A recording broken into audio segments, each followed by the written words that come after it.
In today's nightmare, we are going to dust off our old easel, put a completely blank canvas on it, and take a brush.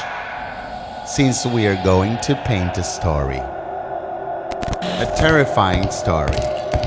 Our protagonist is an artist who lives obsessed with her art. She's so obsessed that she even dreams with it, searching the perfect portrait. This nightmare will be titled The Picture. And if you want to know its meaning, listen to this voice until the end. As an artist, I never believed that my work was good enough to be exposed. I suppose that many of those who are studying or have studied to be artists have the same feeling. I specialized in the portrait. Since when I was very young, I loved drawing my family, my parents, and my grandparents. I even gave them a drawing with my little brothers when they were born. They were twins, so I had it easy. As I grew up and began to study art, I felt that even though I painted and painted pictures, I never saw them finished. I never liked them at all. Even though the people around me told me that they were good and that I had a lot of talent. I saw them flat and inexpressive. My parents and my two brothers always believed in me and supported me. They told me that my paintings almost seemed to have life. But for me, that almost was not enough. I always felt empty when I painted. I was frustrated and pissed off with my work because I'd never just connected with my portraits. I executed them technically flawless, but they didn't convey emotions, feelings. They didn't transmit life to me. Finally, and after all, that drove me crazy. What happens? Why is it so empty? Why is it so inexpressive? Why does the portrait seem to be dead? Why doesn't it have life? What is missing? What is missing from this painting? Questions to which I found no answer and frustrated me. I wanted to make my parents happy, giving them a picture of our entire family to hang in the living room. But I couldn't convey with painting what they really were. Neither they nor my brothers, not even myself.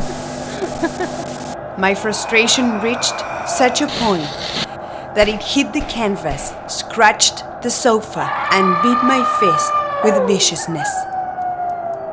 And the whole night, while painting, I despaired so much that I hit the lollipop very hard, breaking the glass jar with the turpentine.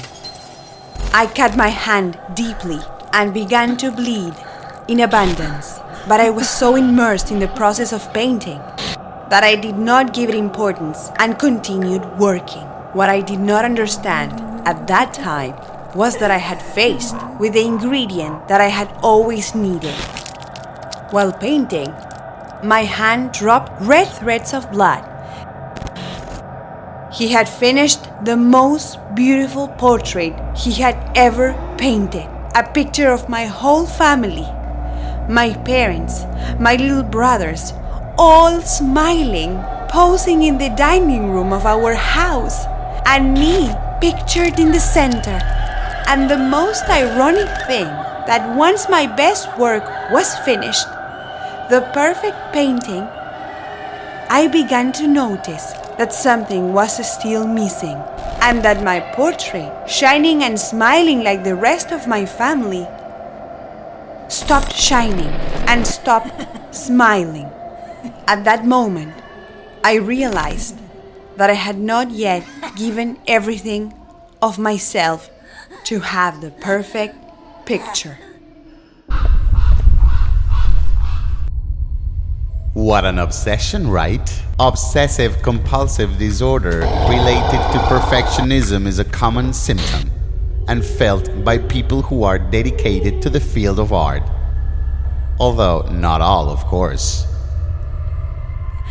Never seeing the finished work or feeling that you have to do the homework in a perfect way are thoughts that once go through the artist's head.